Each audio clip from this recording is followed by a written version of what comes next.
Dictation start now. Mr. Deputy Speaker Sir, I think the House will agree with me that the Health Minister, while piloting this bill to us, made a very brilliant and studied presentation and explanation on the various provisions of this bill, and I wish to join other honorable member in congratulating warmly the Health Minister for the initiative and imagination with which he has been dealing with these terrible problems.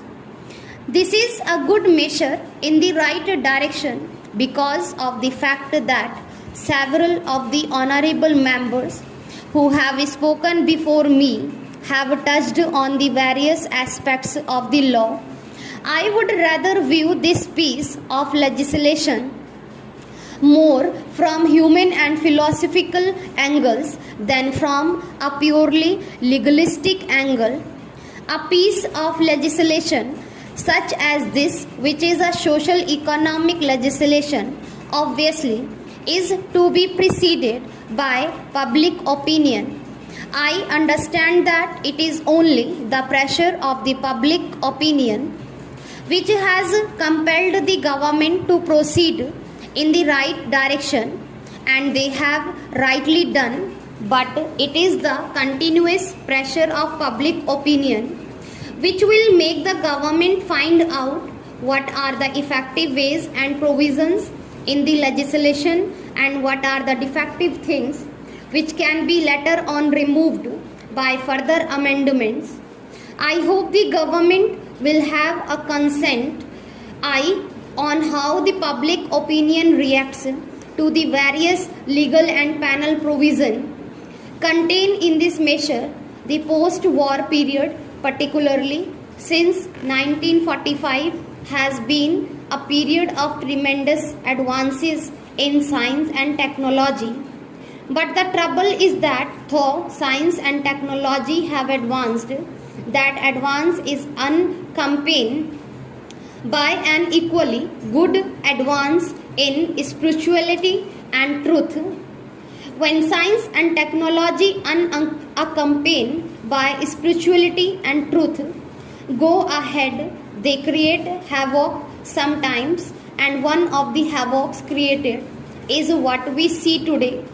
This adulteration in the spheres of food articles, drink, etc. This unsocial attitude and profiteering mentality about which the minister made a very right reference in the beginning of a very small minority has a tremendous impact on a big majority. I should say the entire nation. These unsocial and antisocial attitudes and activities have to go, but they cannot be removed merely by legislation. They will ultimately go by the pressures of a very strong and continuously vigilant public opinion and enlightened public opinion all over the country. As I said, I was going to view this piece of legislation from a philosophical angle. I feel that today arts is not only an atomic age, this is also an age of indifference. Coupled with that, we now see that it is the age of adulteration, pollution, and age of abject pollution. We find that citizens, even when their interests are concerned, are not interested in trying to eradicate those dangers or defects. Ultimately, the state cannot go beyond a certain point. It is the citizens' rightful vigilance and active involvement which can really do a lot in terms of eradicating some of these social evils. Do we find adulteration only in food articles or only in drinks? I dare say adulteration and pollution are found these days in each and every field. Take the political field, the economic field, the social field, the educational, cultural, literary, and even religious fields. In fact, no field of human activity is today left out where there is not some kind of adulteration practiced. The trouble, therefore, is that when we are sitting in judgment over those food adulteration, we are forgetting that in every walk of life where we have certain things to project or inject into human activity, we are also responsible for a number of such crimes of adulteration. Therefore, I feel that when we look at this problem, we should not forget to look at this problem in its totality also. When it comes to food and drinks adulteration, I want today that it is not only injurious to health, but it means slow and systematic and final death. Death may come at the end, but before it come finally, the man is failing in health, failing in the energy and failing in exhibition because of the adulteration. Therefore, I feel that if you want to tackle this problem, when the government must also through this legislation, do two things. The minister has already made a mention of it. First is the implementation.